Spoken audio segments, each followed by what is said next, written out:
You finally get the thing you've been chasing. The new job, the better phone, the relationship. For a moment, it feels incredible. Then, almost without noticing, your mind starts looking for the next thing. Why does satisfaction disappear so quickly? And if your brain is wired this way, is lasting contentment even possible? Here's the strange part. The problem isn't that you're ungrateful.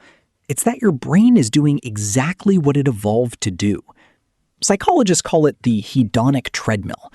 It's the tendency to return to your usual level of happiness after positive or negative events.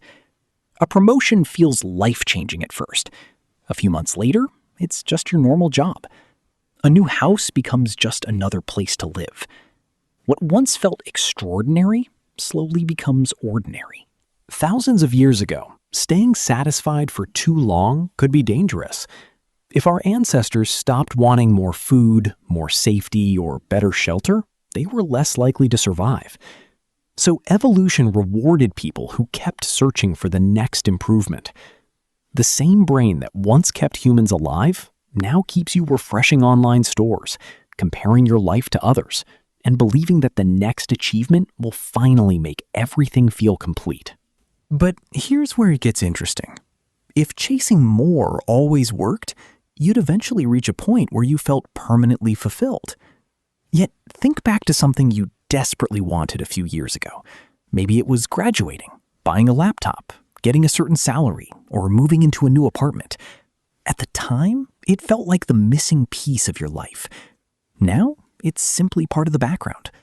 Your circumstances changed, but your expectations changed with them. Psychologist Tal Ben-Shahar describes this as the arrival fallacy. It's the belief that reaching a specific goal will bring lasting happiness. The problem isn't having goals. Goals give life direction. The problem is believing that happiness is waiting at the finish line.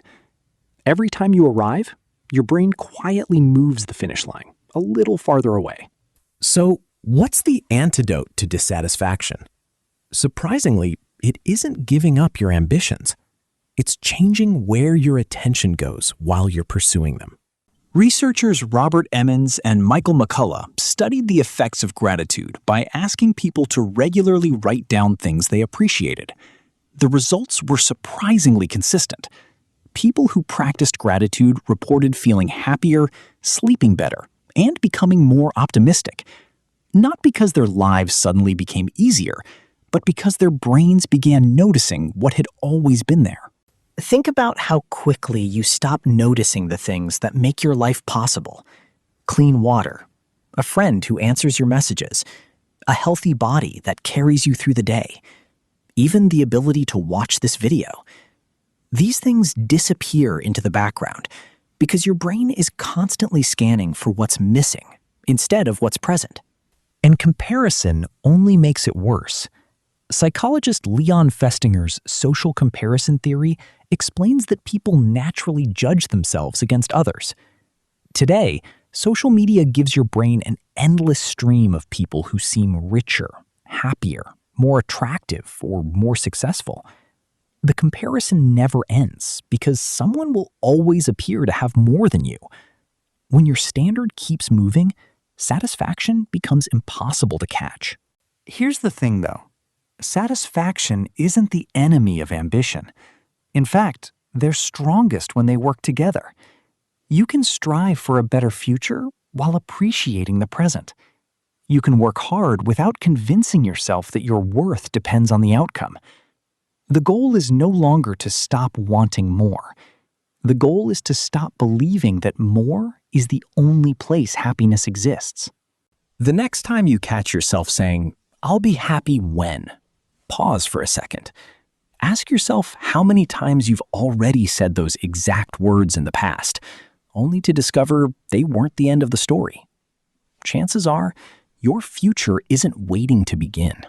It's already happening, while your mind is busy chasing the next milestone. The antidote to dissatisfaction isn't having everything you want. It's learning to see the value in what you already have while still moving forward. If this idea changed the way you think, I'd love for you to stick around, because there are many more hidden patterns of the mind worth uncovering together.